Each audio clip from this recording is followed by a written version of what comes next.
Hello friends, you all are welcome to my YouTube channel knowledge bridge. और आज की इस वीडियो में हम पार्लियामेंट से रिलेटेड आर्टिकल्स का सेकंड पार्ट कंटिन्यू करेंगे। तो वीडियो को शुरू करने से पहले मैं आपको पीछे का थोड़ा समराइज करवा देती हूँ। तो जो संसद से रिलेटेड आर्टिकल्स हैं 79 से लेके 122 तक अनुच्छेदों में कवर होते हैं। तो हम पहले की जो पार्ट 1 वीडियो थी उसमें हम आर्टिकल 79 से लेके आर्टिकल 100 तक कवर कर चुके हैं। तो इस वीडियो में हम करने जा रहे हैं आर्टिकल 101 से लेके 122 तक। और इस तरह से जो हमारा पार्लियामेंट रिलेटेड जितने भी आर्टिकल्स हैं वो पूरी तरह से कवर हो जाएंगे।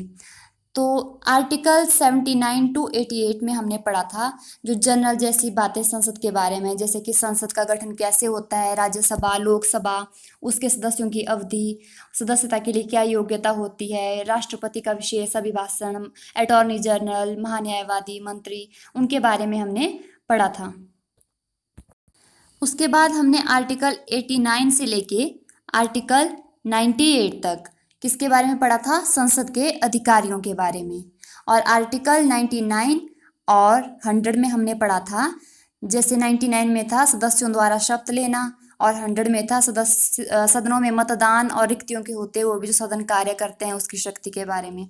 और आज हम पढ़ने जा रहे हैं आर्टिकल 101 से लेके 122 तक, जिसमें हम पढ़ेंगे सबसे पहले आर्टिकल 101। तो आर्टिकल 101 में दिया गया है स्थानों का रिक्त होना, मतलब वैकेशन ऑफ सीट्स। इसका अर्थ ये हुआ कि राज्यसभा या लोकसभा में स्थान कैसे रिक्त होते हैं, सदस्यों का जो सीट है सदस्यों की वो रिक्त कैसे होती है। तो जो सदस्यों की निर्हरताओं अर्थात डिस्क्वालिफिकेशंस है मेंबर्स की, उसके बेस पे क्या होता है, जो स्थान है उनका रिक्त हो जाता है। तो अब डिस्क्वालीफाई मेंबर कैसे कैसे हो सकता है वो हम इन आर्टिकल्स के अंडर पढ़ेंगे 101 से लेके 104 तक। 101 में तो आ गया स्थानों का रिक्त होना। अब स्थान रिक्त कैसे कैसी कंडीशन में हो सकता है, जैसे कि मान लो राज्यसभा के लिए भी कोई व्यक्ति नॉमिनेट हुआ है और लोकसभा के लिए भी वो नॉमिनेट हुआ है।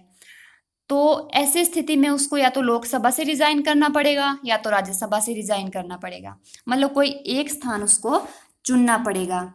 तो ऐसी स्थिति में जो दूसरी वाला उसका जैसे राज्यसभा को उसने अगर चूज किया तो लोकसभा वाला स्थान क्या हो जाएगा, उसका रिक्त हो जाएगा। और इससे रिलेटेड जो रूल्स हैं स्थानों के रिक्त होने से रिलेटेड वो पार्लियामेंट बनाती है। फिर हमने पहली कंडीशन तो देख ली कि उसको राज्यसभा या लोकसभा में से किसी एक को चुनना होगा।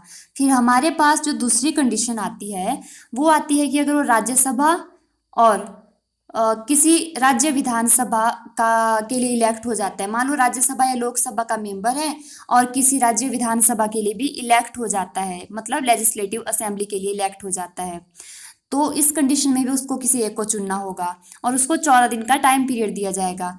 और इस कंडीशन में अगर वो 14 दिन के भीतर किसी भी एक को नहीं चुनता है, ना तो राज्य सभा या लोकसभा उसमें से किसी एक को चुनता है हाउस में से, और ना ही वो स्टेट लेजिस्लेटिव असेंबली में से किसी एक को चुनता है, तो उस कंडीशन में जो रूल बनेगा वो ऐसा होगा कि उसको माना जाएगा कि उसने राज्यसभा या लोकसभा से इस्तीफा दे दिया है और लेजिस्लेटिव असेंबली को चूज कर लिया है। ठीक है, तो पहली कंडीशन में हमने पढ़ा राज्यसभा या लोकसभा में से एक का चुनाव करेगा, और दूसरी कंडीशन में हमने पढ़ा जो हाउसेस हैं पार्लियामेंट के उसमें से और राज्य जो लेजिस्लेटिव असेंबली है राज्य विधानसभा है उसमें से किसी एक का चुनाव करेगा। फिर तीसरी कंडीशन आती है कि स्थान रिक्त तीसरी कंडीशन में कैसे होगा, अगर वो खुद ही अपना त्याग पत्र दे रहा है। और लोकसभा का जो मेंबर है वो किसको त्याग पत्र देता है, लोकसभा अध्यक्ष को, और राज्यसभा का जो मेंबर है वो देता है राज्यसभा के सभापति को अपना त्याग पत्र। आपको याद रखनी है कि जो राज्यसभा का है वो देता है राज्यसभा के जो सभापति है उसका, और जो लोकसभा का मेंबर होता है वो देता है लोकसभा अध्यक्ष को अपना त्याग पत्र। और अगर कोई व्यक्ति 60 दिन तक कंटिन्यू अब्सेंट रहता है, कितने दिनों तक आपको याद रखनी है, 60 दिनों तक कंटिन्यू अब्सेंट रहता है, तभी उसका स्थान रिक्त माना जाएगा और उसकी पोस्ट क्या है, वैकेंट हो जाएगी। उसके बाद आते हैं हम आर्टिकल 102 के ऊपर। इसमें बताया गया है सदस्यता के लिए निर्भरताएं। अब निर्भरता का मतलब होता है डिस्क्वालिफिकेशन। मीन्स कोई मेंबर है वो डिस्क्वालीफाई कैसे हो सकता है राज्यसभा या लोकसभा के लिए। तो इसकी जो कंडीशंस है, पहली कंडीशन आती है इसकी कि उसने कोई भी प्रॉफिट वाला प्लेस, मतलब उसको ऑफिस ऑफ प्रॉफिट नहीं होना चाहिए, मतलब वो ऐसी पोस्ट पे नहीं होना चाहिए देश में कहीं कि उसको उसकी सैलरी मिलती हो, इसलिए वो लोकसभा या राज्यसभा के लिए एलिजिबल नहीं होगा। दूसरी कंडीशन होगी कि वो अनसाउंड माइंड का नहीं होना चाहिए, मीन्स वो वैसे पागल या दिवालिया टाइप का नहीं होना चाहिए। और उसके बाद बात आती है कि अगर वो अपना दल बदल करता है, दल बदल जो है वो हमारे 10th शेड्यूल में इसके बारे में दिया गया, आपको याद होना चाहिए। कितने शेड्यूल में? जो 10वीं अनुसूची है 10th शेड्यूल है उसमें दिया गया है दल बदल को लेके प्रावधान। अगर कोई व्यक्ति अपना दल बदल करता है, अपनी पार्टी चेंज करता है, तब भी उसको राज्यसभा या लोकसभा के लिए डिस्क्वालीफाई माना जाएगा। और इसके बाद जो चौथी बात आती है वो आती है कि अगर पार्लियामेंट कोई रूल बनाती है, लॉ बनाती है डिस्क्वालिफिकेशन को लेके, तो उसके अकॉर्डिंग सदस्यों को डिस्क्वालीफाई किया जा सकता है। तो सबसे पहले हमने पढ़ लिया स्थानों का रिक्त होना, उसके बाद पढ़ लिया कि वो अयोग्य जो सदस्य है कैसे अयोग्य होगा अपनी सदस्यता के लिए। अब हम पढ़ेंगे अनुच्छेद 103। इसमें आता है सदस्यों की निर्भरताओं से संबंधित प्रश्नों पर विनिश्चय। मतलब अगर सदस्यों की अयोग्यता से संबंधित कोई प्रश्न उठता है तो उसका जो आंसर है, मतलब उसका जो फाइनल डिसीजन होगा वो कौन करेगा? प्रेसिडेंट। आपको याद रखनी है कि लोकसभा या राज्यसभा के सदस्यों से रिलेटेड अगर कोई प्रश्न उठता है उनकी अयोग्यता को लेके, तो उसका डिसीजन करेगा प्रेसिडेंट। उसके बाद आते हैं हम आर्टिकल 104 के ऊपर। तो जो आर्टिकल 104 है वो बोलता है अनुच्छेद 99 के अधीन शपथ लेने या प्रतिज्ञान करने से पहले या निर्धारित किए जाने पर बैठने और मत देने के लिए शक्ति। तो इसमें बोला गया है कि अगर किसी व्यक्ति ने, आपको मैंने पीछे वाले वीडियो में पढ़ाया था कि ये 99 कैसे लगता है देखने में, जैसे कि दो हाथ आगे किए हुए हैं, दो हाथ आगे किए और दोनों हाथों से क्या ले रहे हैं? शपथ ले रहे हैं। तो 99 में था सदस्यों द्वारा शपथ लेना, ठीक है। या उन्होंने शपथ लेने से पहले अगर कोई पार्लियामेंट की प्रोसीडिंग्स में बैठ गया है और मत दे रहा है तो उसको पर डे के हिसाब से 500 रुपीज फाइन पड़ेगा। कितना पड़ता है fine? Per day 500 rupees. Okay. अभी हमने पढ़े आर्टिकल 101 से लेके 104 तक जो थे डिस्क्वालिफिकेशन ऑफ मेंबर्स से। अब हम इनको इजी वे में याद भी कर लेते हैं कि जैसे कि आर्टिकल 101 जो था, अब देखिए स्थानों के रिक्त होने से था, और इसमें क्या है, मतलब इधर से भी एक आदमी बैठा है, इधर से भी एक आदमी बैठा है, और बीच में क्या है? सीट रिक्त, ठीक है। तो ये क्या बन गया हमारा 101। तो आपको 101 देख के इमेजिनेशन करनी है, दिमाग में पिक्चर बनानी है कि एक साइड से भी एक इंसान बैठा हुआ है, दूसरी साइड से भी एक है, और बीच में क्या है? सीट क्या है? खाली। तो स्थानों का रिक्त होना। उसके बाद 102 था, स्थान रिक्त कैसे होंगे? अगर कोई व्यक्ति अयोग्य है, ठीक है, तो आपको याद रखना है, एक स्टोरी की तरह मन में इमेजिनेशन करनी है कि सबसे पहले स्थान रिक्त हो गए, फिर उसके बाद व्यक्ति की अयोग्यता के बारे में बात कर ली 102 में, फिर 103 में हमने कर ली कि अगर कोई व्यक्ति प्रश्न उठाता है, अगर किसी को हमने बोल दिया तो अयोग्य है, तो प्रश्न तो उठाएगा ही ना वो कि मैं कैसे अयोग्य हूँ, तो उस पर जो फाइनल डिसीजन होगा वो प्रेसिडेंट लेगा। फिर उसके बाद जो नंबर 4 पे बात आती है वो आती है कि अगर कोई व्यक्ति शपथ लेने से पहले मतलब मत दे देता है या बैठ जाता है, तो जितने दिन वो बैठा होगा पर डे के हिसाब से उसको 500 रुपीज फाइन पड़ेगा। फिर उसके बाद बात आती है हमारे पास संसद और उसके सदस्यों की शक्तियों को लेके, विशेषाधिकार और उन्मुक्तियां। मतलब यहाँ पे हम जो संसद के सदस्य हैं, पहले तो हमने उनकी डिस्क्वालिफिकेशन के बारे में बात की 101 से लेके 104 तक। अब हम बात करेंगे उनकी पावर्स के बारे में, उनकी शक्तियों के बारे में, उनके विशेष अधिकारों के बारे में।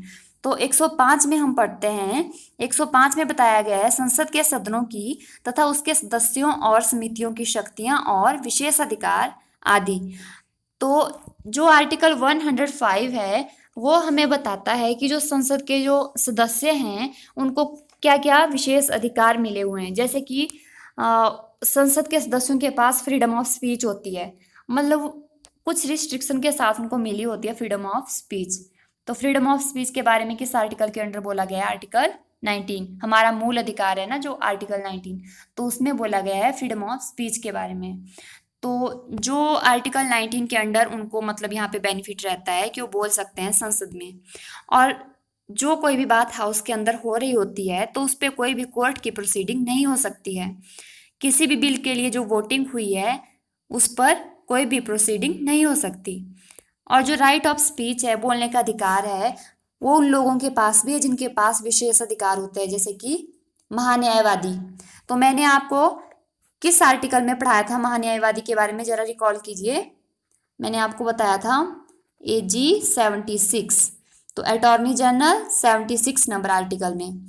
और इसके अलावा अटॉर्नी जनरल का जिक्र हुआ था 88 आर्टिकल में, आर्टिकल नंबर 88 में, जहाँ पे मैंने आपको बोला था कि एक मंत्री जी हैं, एक अटॉर्नी जनरल जी हैं, ठीक है।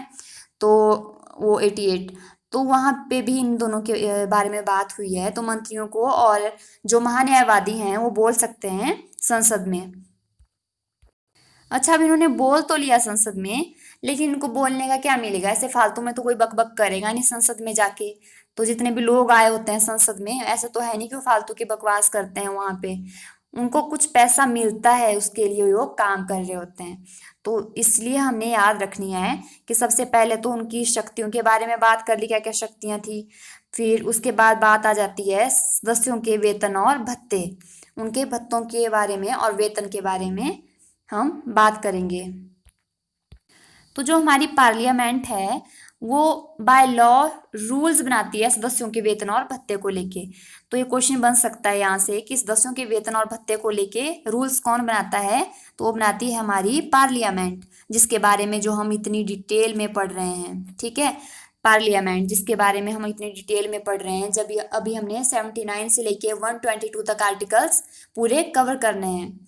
तो वो पूरी की पूरी जो पार्लियामेंट है वही बनाती है हमारे सदस्यों के वेतन और भत्ते के बारे में रूल्स, ठीक है। तो अभी हमने पढ़ा पावर एंड प्रिविलेजेस, क्या अधिकार है उनके। अब उनकी पावर भी है बोलने की, 105 में आ गया उनकी बोलने की, और उनके जो बाकी अधिकार हैं कि उनके ऊपर कोई कोर्ट की प्रोसीडिंग नहीं हो सकती। उसके बाद उनका अधिकार ये भी आ गया कि उनके वेतन और भत्ते भी तो उनको चाहिए ना, वो भी तो उनका अधिकार ही है। तो 105 और 106 में क्या आ गया? एक तो आ गया उनकी सदनों की शक्ति, और उसके बाद उनके वेतन और भत्ते। फिर उसके बाद हम आते हैं आर्टिकल नंबर 107 पर। तो 107 से लेके आर्टिकल 111 तक आते हैं लेजिस्लेटिव प्रोसीजर के अंडर, मतलब विधायी प्रक्रिया। जो भी लॉ बनाने की बात होती है, लॉ कोई भी कानून बनता है, उसकी पावर होती है हमारी संसद के बारे में, जो उसका पूरा का पूरा प्रोसीजर है कि कैसे लॉ बनेगा, कैसे कोई बिल पास होगा। तो उसके बारे में जो जानकारी है वो हमें मिलेगी आर्टिकल 107 से लेके 111 तक। अब आपको पता ही है कि ये जो लॉ बनाने की प्रोसेस है ये कितनी इंपॉर्टेंट है हमारे जीवन में, क्योंकि ये हमारे संसद में हमारे देश की अर्थव्यवस्था को चलाने के लिए कितने सारे बिल पास करने पड़ते हैं। तो इसलिए जो पूरा का पूरा प्रोसीजर है उसके बारे में तो आपको आर्टिकल्स पता ही होने चाहिए, 107 से लेके 111 तक। तो सबसे पहले बात आती है अनुच्छेद 107 की, विधेयकों के पुनर्स्थापन और पारित किए जाने के संबंध में उपबंध। तो इसका अर्थ होता है कि जब कोई भी बिल जो भी ऑरिजिनेट होता है, जिसको हमने पास कराना होता है, और राज्यसभा में भी या लोकसभा में भी ऑरिजिनेट हो सकता है, और उनका पूरा स्थापन और पारित कैसे पारित होता है उसके बारे में इसमें अनुच्छेद 107 में बताया गया है। तो जब भी कोई बिल पास होना होता है तो या तो राज्यसभा में ऑरिजिनेट होगा या लोकसभा में, लेकिन केवल जो मनी बिल है, मनी बिल धन विधेयक, वही केवल ऐसा विधेयक है जो लोकसभा में ऑरिजिनेट होता है। सबसे पहले एक हाउस जो है वो बिल ऑरिजिनेट करेगा, फिर वो बिल दूसरे हाउस में जाएगा, फिर वहाँ से भी पास होगा, उसके बाद प्रेसिडेंट के लिए जाएगा और प्रेसिडेंट उस पर अपने साइन करेगा। और आपको एक बात और याद रखनी है कि अगर जो कोई बिल है वो राज्यसभा से पारित हो चुका है, लेकिन इसी बीच लोकसभा डिसॉल्व हो जाती है, तो बिल डिसॉल्व हुआ नहीं माना जाएगा, जो बिल है वो पास हुआ ही माना जाएगा। फिर उसके बाद बात आती है आर्टिकल 108 की। तो यहाँ आता है कुछ दशाओं में दोनों सदनों की संयुक्त बैठक, यह है ज्वाइंट सीटिंग के बारे में। तो जो ज्वाइंट सीटिंग होती है किसी पर्टिकुलर बिल को लेकर प्रेसिडेंट बुला सकता है ज्वाइंट सीटिंग। मान लो कि कोई बिल है, अगर उसको राज्यसभा ने रिजेक्ट कर दिया है या लोकसभा ने किसी ने रिजेक्ट कर दिया और प्रेसिडेंट चाहता है कि वो उस बिल को पास कराए, तो मंत्रिपरिषद की सलाह पर प्रेसिडेंट जो है बुला सकता है ज्वाइंट सीटिंग। अब आपको ऐसे याद रखनी है कि जब किसी के ज्वाइंट टूटते हैं तो क्या बुलाते हैं हम? 108 एम्बुलेंस बुलाते हैं ना जब किसी के ज्वाइंट्स टूटते हैं, जब किसी का एक्सीडेंट होता है। तो जो ज्वाइंट सीटिंग के बारे में है वो किस में है? आर्टिकल 108 में। फिर जब अगर बिल में कोई चेंज करना हो प्रेसिडेंट तब भी ज्वाइंट सीटिंग के लिए बुला सकता है। और अगर मान लो कोई भी आपदा आ गई है, उसको लेके प्रेसिडेंट चाहता है कि कोई बात रखनी है, तो तब भी ज्वाइंट सीटिंग हो सकती है। और अगर मान लो राज्यसभा ने 6 महीने से ज़्यादा टाइम के लिए अपने बिल को अपने पास ही रखा हुआ है, तब भी बिल को रिजेक्ट माना जाता है। और इस कंडीशन में भी जो प्रेसिडेंट है वो ज्वाइंट सीटिंग करवा सकता है। फिर बात आती है आर्टिकल 109 की। तो इसमें आता है धन विधेयकों के संबंध में विशेष प्रक्रिया। तो इस आर्टिकल में बताया गया है कि जो भी हमारे धन विधेयक हैं उसके बारे में एक विशेष प्रक्रिया होती है। एक विशेष प्रक्रिया के तहत ही जो धन विधेयक है उसको पारित किया जाएगा। तो धन विधेयक का अर्थ होता है मनी बिल। तो ये बाकी के जो विधेयक हैं उसकी तरह पारित नहीं होता है। बाकी के विधेयक तो किसी भी सदन में ऑरिजिनेट हो सकते हैं, लेकिन जो धन विधेयक है वो केवल लोकसभा में ऑरिजिनेट होता है। और ये जो धन विधेयक होता है इसको राष्ट्रपति की पूर्व अनुमति से ही स्थापित किया जा सकता है। मतलब राष्ट्रपति अगर बोले तभी ये धन विधेयक आ सकता है। राष्ट्रपति से पहले हमें अनुमति लेनी पड़ेगी। और राष्ट्रपति को जो मंत्रिपरिषद है वो सलाह देती है, आपको पता ही है। मंत्रिपरिषद और प्रधानमंत्री वगैरह वो सारे क्या है, राष्ट्रपति उनकी सलाह से ही काम करता है। तो अगर राष्ट्रपति पूर्व अनुमति देता है तभी धन विधेयक पारित होगा। और जो धन विधेयक है राज्यसभा में अधिकतम उसको 14 दिन के लिए रोका जा सकता है। और जो धन विधेयक है अगर राज्यसभा नहीं भी चाहती कि पारित हो तब भी ये पारित हो जाता है। राज्यसभा इसको केवल 14 दिन के लिए ही रोक सकती है, उसके बाद इसको स्वीकृत ही माना जाता है। अगर इसको अस्वीकृत या पारित किया जाता है तो राष्ट्रपति इसको पुनर्विचार के लिए भी नहीं लौटा सकता। मतलब इसमें हमने पहले ही राष्ट्रपति जी की अनुमति ले ली थी। तो इसके लिए हमने पढ़ा कि 109 में बोला गया है धन विधेयक के बारे में कोई विशेष प्रक्रिया दी गई है। उसके बाद बात आती है अनुच्छेद 110 की, अर्थात धन विधेयक और मनी बिल की परिभाषा। इसमें इसकी परिभाषा के बारे में बताया गया कि धन विधेयक होता क्या है, हम किस किस विधेयक को धन विधेयक बोलेंगे।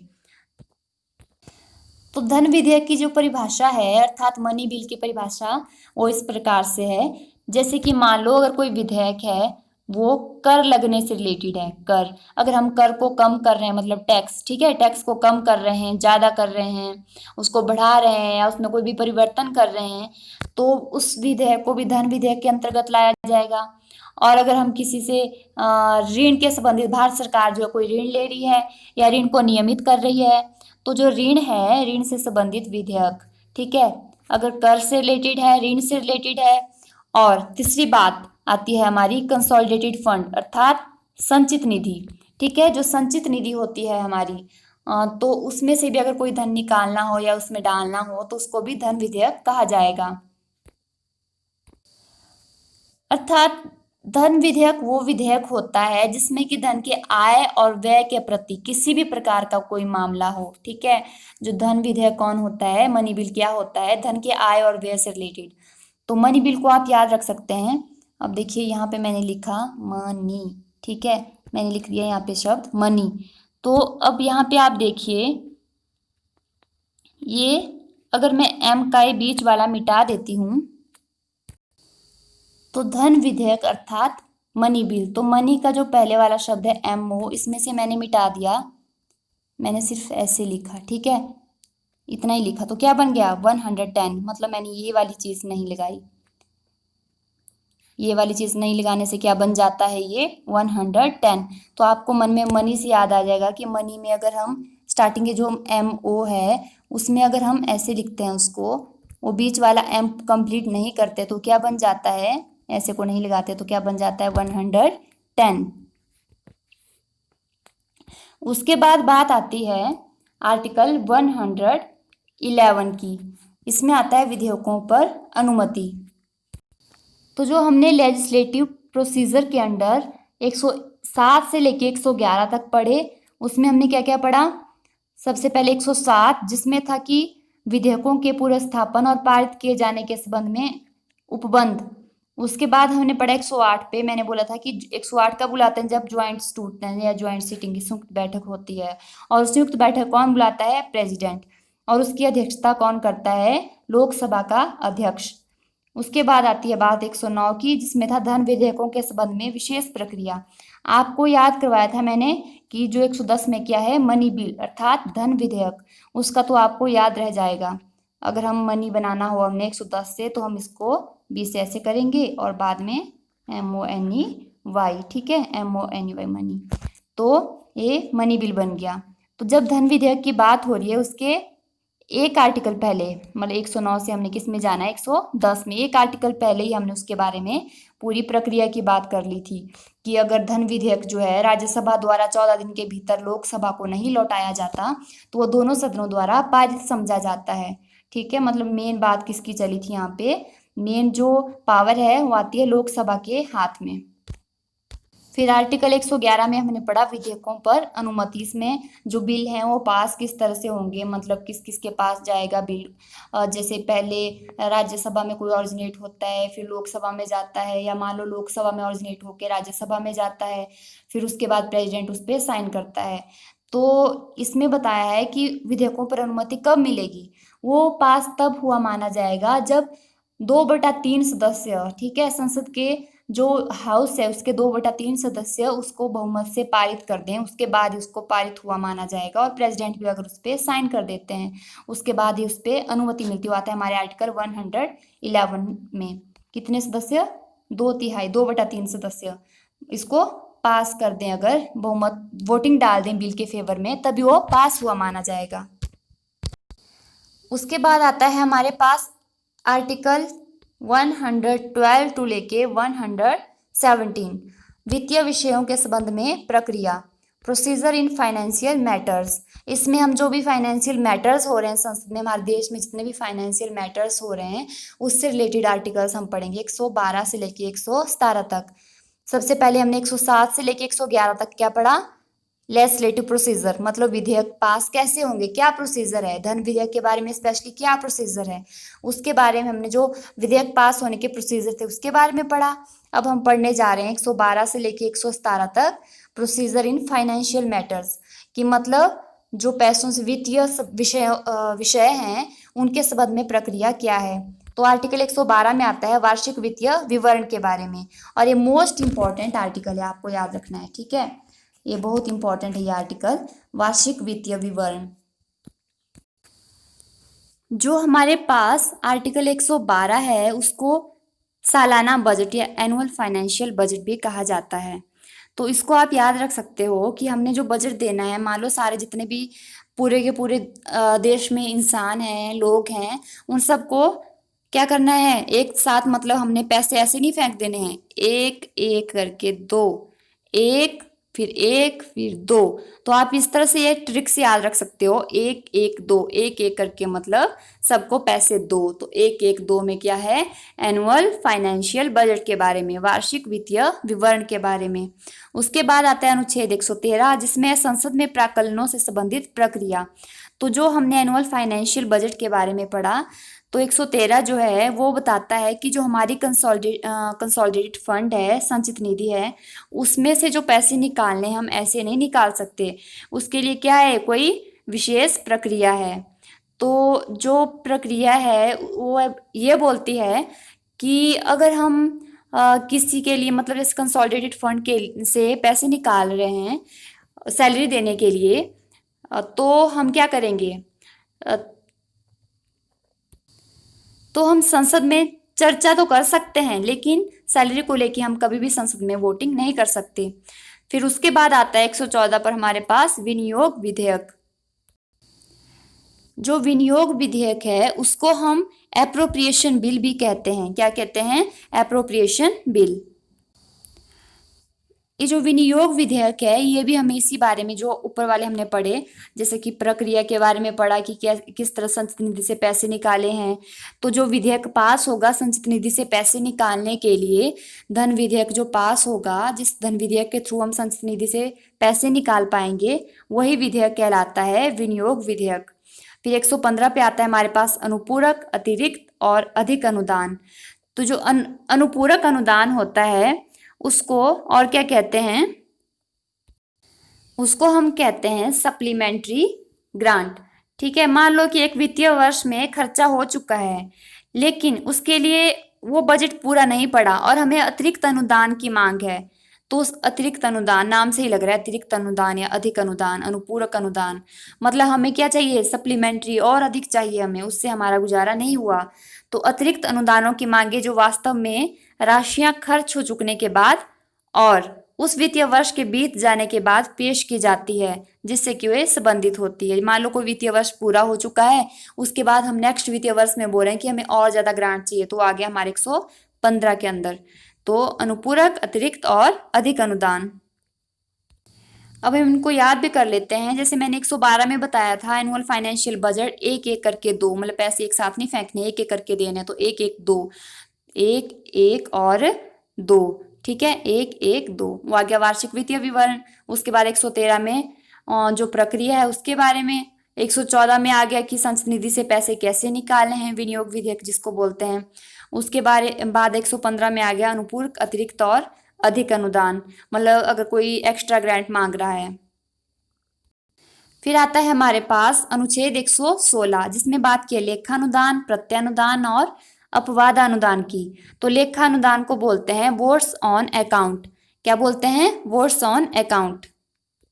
क्या बोलते हैं लेखानुदान को, वोट्स ऑन अकाउंट। ठीक है, तो जो लेखानुदान है या वोट्स ऑन अकाउंट है, वो होता है जो, मान लो अगर सरकार है उसको संसद में बजट पारित करवाने के लिए समय लग रहा है, तो लेखानुदान के अंतर्गत लोकसभा को यह शक्ति दी गई है कि वो बजट की प्रक्रिया को पूरी होने तक वित्त वर्ष के जो एक भाग के लिए पेशगी अनुदान दे सकती है।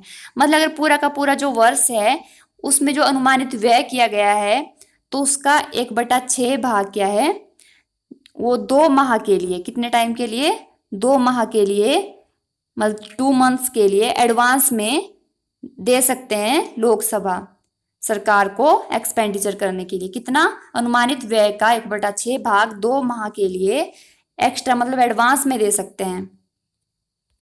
उसके बाद बात आती है प्रत्यानुदान की, जो है वोट्स ऑन क्रेडिट। तो जो वोट्स ऑफ क्रेडिट है उसका अर्थ होता है कि अगर कोई राष्ट्रीय आपात आ गया है, तो सरकार को धन की आवश्यकता पड़ गई है एक टाइम से, मतलब अचानक से सरकार को धन की मांग है, तो उसके लिए क्या होता है, वोट्स ऑफ क्रेडिट। मतलब ऐसी स्थिति में सदन जो है वो बिना किसी ब्यौरे के ही प्रत्यानुदान की राशि एकदम से सरकार को प्रोवाइड कर सकते हैं। वोट्स ऑफ क्रेडिट कब दिया जाता है, आपात की स्थिति में। और वोट्स ऑन अकाउंट जो मान आगामी वर्ष के लिए दे सकते हैं 1/6 भाग। उसके बाद आ गया अपवादानुदान, एक्सेप्शनल ग्रांट्स, जो होता है किसी विशेष प्रयोजन के लिए। और जैसे कि अभी तक कोई भी मांग ऐसी आज तक नहीं की गई है एक्सेप्शनल ग्रांट्स की, अपवाद अनुदान की। मान लो किसी विशेष सेक्टर के लिए अगर कोई अनुदान दिया जाता है तो उसको कहा जाता है एक्सेप्शनल ग्रांट। उसके बाद आता है हमारे पास अनुच्छेद 117, इसमें बताया गया है वित्त विधेयकों के बारे में कुछ विशेष उपबंध। तो जो वित्त विधेयक होते हैं, साधारण वित्त विधेयक ऐसे विधेयक होते हैं जो आय और व्यय से संबंधित होते हैं। जैसे कि मान लो सारे के सारे जो धन विधेयक हैं वो वित्त विधेयक होते हैं, लेकिन जो सारे वित्त विधेयक होते हैं वो धन विधेयक नहीं हो सकते। ठीक है, जितने भी वित्त विधेयक है, मान लो पैसों से रिलेटेड जितने भी विधेयक हैं, लेकिन हम उन सबको धन विधेयक नहीं बोलते, उसके लिए कुछ कंडीशंस होती हैं। तो जो वित्त विधेयक होता है उसमें आगामी वित्तीय वर्ष में किसी भी नए प्रकार का अगर कोई टैक्स लग रहा है या टैक्स में अमेंडमेंट हो रही है, वो वित्तीय विधेयक के अंदर आता है। अब आप बोलोगे कि आपने धन विधेयक में भी तो यही बताया था, लेकिन मैं आपको बोल रही हूँ, आपको याद रखना है कि जो धन विधेयक है वो भी एक किस्म का वित्त विधेयक ही होता है। लेकिन कई कई वित्त विधेयक ऐसे भी होते हैं उनको हम धन विधेयक नहीं बोल सकते। वो डिसाइड कौन करता है कि धन विधेयक या वित्त विधेयक, वो डिसाइड करता है लोकसभा का अध्यक्ष। आपको याद रखनी है कि कौन डिसाइड करता है लोकसभा का अध्यक्ष। उसके बाद आता है हमारे पास आर्टिकल 118 प्रक्रिया के नियम। अब प्रक्रिया किस चीज की? प्रक्रिया मतलब अपने कार्य संचालन की। जो संसद है वो स्वयं अपने कार्य संचालन की अपने लिए कानून बनाती है। अपनी प्रक्रिया और कार्य संचालन के कानून बनाने का अधिकार जो है वो सदन को स्वयं है। तो प्रक्रिया के नियम दिए गए 118 में। फिर 119 में दिया गया है संसद में वित्तीय कार्य संबंधी प्रक्रिया का विधि द्वारा विनियमन। मतलब जो संसद में जो भी वित्तीय कार्य होगा उसका एक प्रॉपर विधि के द्वारा, प्रॉपर कानून के द्वारा उसका विनियमन होगा, वो लागू प्रॉपर कानून के द्वारा होता है। फिर 120 में बोला गया है संसद में प्रयोग की जाने वाली भाषा। अब संसद जो है हमारी, अब हमारी 8वीं अनुसूची है संविधान की, उसमें बोला गया है 22 भाषाओं के बारे में। कितनी भाषाओं के बारे में? 22। तो जो भाषाएं हैं हिंदी और इंग्लिश, इन दो भाषाओं को हमारी संसद में ऑफिशियल वर्क के लिए प्रयोग किया जाता है। लेकिन अगर लोकसभा का जो स्पीकर है तो वो बोल रहा है, वो अनुमति दे रहा है अपने सदन के सदस्यों को कि आप अपनी मातृभाषा भी यूज कर सकते हो, तभी कोई सदस्य अपनी मातृभाषा का यूज कर सकता है। फिर उसके बाद आता है अनुच्छेद 121, इसमें संसद में चर्चा पर निर्बंधन। अनुच्छेद 121 बोलता है, उसके बाद आता है हमारे पास आर्टिकल 121। तो जो आर्टिकल 121 है उसमें बोला गया है संसद में चर्चा पर निर्बंधन। मतलब संसद में किस बात पे चर्चा नहीं की जा सकती है? संसद में चर्चा नहीं की जा सकती है सुप्रीम कोर्ट और हाई कोर्ट के जो जज हैं उनके बारे में, हम उनको रिमूवल के बारे में चर्चा नहीं कर सकते जब तक कि हम प्रेसिडेंट से इसके बारे में अनुमति नहीं लेते। तो इसलिए हम उनके बारे में वहाँ पे कोई भी उनके डिसीजन को लेके चर्चा नहीं कर सकते, वो बोला गया आर्टिकल 121 में। तो आपको याद रखनी है कि जो जज है वो इतना मतलब तेज है, हाई कोर्ट और सुप्रीम कोर्ट के जज इतने तेज हैं कि उन्होंने अपने लिए शादी में लगाते हैं ना 121 रुपए का टिक्का, तो वैसे 121 पहले लगाते थे, 121 रुपए का टिक्का शादी में। अब तो खैर बड़े बड़े टिक्के लगते हैं, पैसों के पैसे लगाते हैं दूल्हे को दुल्हन को, तो पुराने टाइम में ऐसे लगते हैं। तो 121 का जो टिक्का लगाया है आपको याद रखनी है, लोग हमने संसद वालों ने किसको लगाया 121 रुपए का टिक्का? जजों को। किस जज को? जो सुप्रीम कोर्ट और हाई कोर्ट के जज थे, तो उनको 121 का टिक्का लगा दिया, बड़े दुल्हा दुल्हन की तरह उनको बिठा दिया, उनके ऊपर कोई भी चर्चा अब संसद में नहीं होगी। उसके बाद आता है हमारे पास आर्टिकल 122 जो है हमारा पार्लियामेंट रिलेटेड, जो लास्ट आर्टिकल है वो है 122, न्यायालयों द्वारा संसद की कार्यवाहियों की जांच न किए जाना। तो 121 में तो पढ़ा हमने कि जो न्यायालय हैं उनके बारे में, न्यायाधीश हैं उनके बारे में संसद चर्चा नहीं कर सकती। 122 में हम पढ़ रहे हैं कि जो न्यायालय हैं वो भी संसद की कार्यवाहियों की जांच नहीं कर सकते हैं। ठीक है, एक दूसरे मतलब ये दोनों आर्टिकल 121 और 122 आपको एक साथ याद रखने पड़ेंगे। 121 में बोलेंगे आपकी जजों के बारे में, मतलब चर्चा पर निर्बंधन है। उसके बाद 122 में बोलेंगे कि संसद की कार्यवाहियों के बारे में जो जज हैं, न्यायालय हैं, वो भी चर्चा नहीं कर सकते। अगर आपको आज का मेरा वीडियो अच्छा लगा हो तो मेरे चैनल को सब्सक्राइब करना और वीडियो को लाइक और लिंक को शेयर करना ना भूलें। Thank you.